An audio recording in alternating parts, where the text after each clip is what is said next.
Hello everyone. So let's continue our idiom day 25 with a lots of new idioms. So our first idiom is all bark, no bite. In English it means full of talk but low action. इसका मतलब होता है कि जैसे हिंदी में हम लोग एक मुहावरा बोलते हैं कि सारे बादल गरजते हैं पर बरसते नहीं।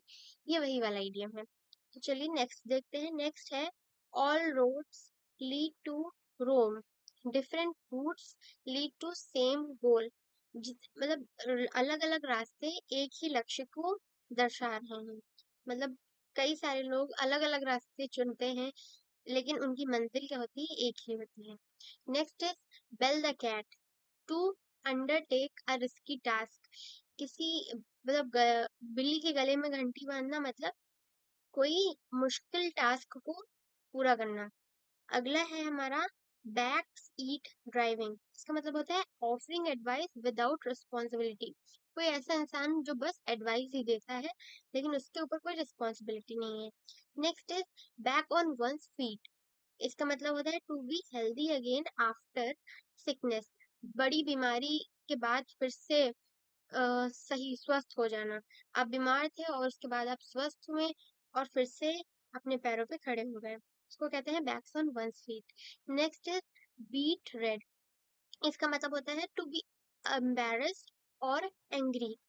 एम्बेरस हो जाना या फिर गुस्सा हो जाना, उसको कहते हैं beet red, to beet red. Next is be in red.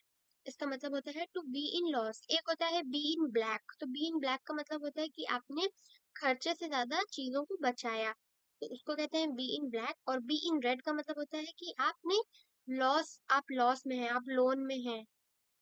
Next is best of both word, enjoy different opportunities at a single time।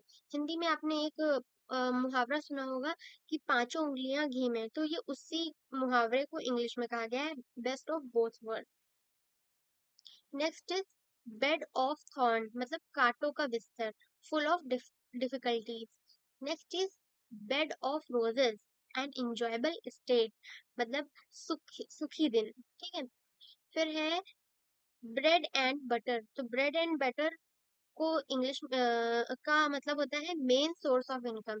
जैसे हम लोग कहते नहीं है कि रोटी पानी का जो खर्चा होता है उसको कहते हैं मेन सोर्स ऑफ इनकम, आमदनी। ठीक है। फिर है बाइट द बुलेट। पहले जो अंग्रेज लोग होते थे वो हमारे सोल्जर्स से कहते थे कि ये एक तरह की बुलेट है, इसको दांतों से उखाड़ के फिर उसको यूज करा जाता था। तो इसका तो वो उनका मन नहीं करता था कि वो उसे दांतों से रगड़ के हटाएं, तो इसलिए एक मुहावरा है bite the bullet, to force yourself to do something unpleasant. अपने आप को फोर्स करना किसी ऐसे काम को करने के लिए जो आपका मन नहीं कर रहा है, उसको कहते हैं bite the bullet. Next is bury the hatchet. Bury the hatchet का मतलब होता है किसी भी कंफ्लिक्ट, कोई भी लड़ाई दुश्मनी को खत्म करना और दोस्त बन जाना, and a conflict and become friendly. ये इसमें इसका मतलब होता है कि लॉन्गेस्ट चौक का मतलब होता है मेजोरिटी। ऐसे ही इडियम्स के लिए हमें सब्सक्राइब कर लें। आगे हम बढ़ते हैं। आगे है फॉलो हिज नोज, मतलब टू गो स्ट्रेट अहेड। अगला है grease someone's palm. Grease someone's palm का मतलब होता है टू ब्राइब। ब्राइब का मतलब होता है रिश्वत देना। ठीक है, या तो आप जानते ही होंगे। फिर उसके बाद है black sheep, a person with bad reputation. एक ऐसा इंसान जिसकी रेपुटेशन अच्छी नहीं है, आचरण उसका अच्छा नहीं है। Next is lashed on to.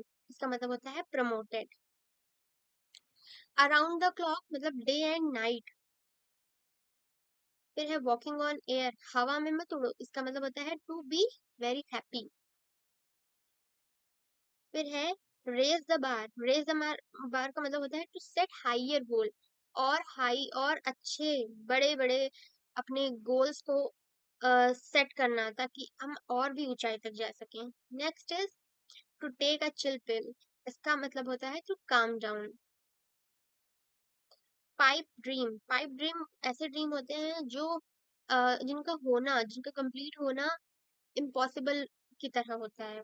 A dream और idea that is unlikely to happen. Okay. फिर last is a kick in the teeth, मतलब a grave setback. I hope you like the video. and subscribe our channel for these kind of videos. Thanks for watching.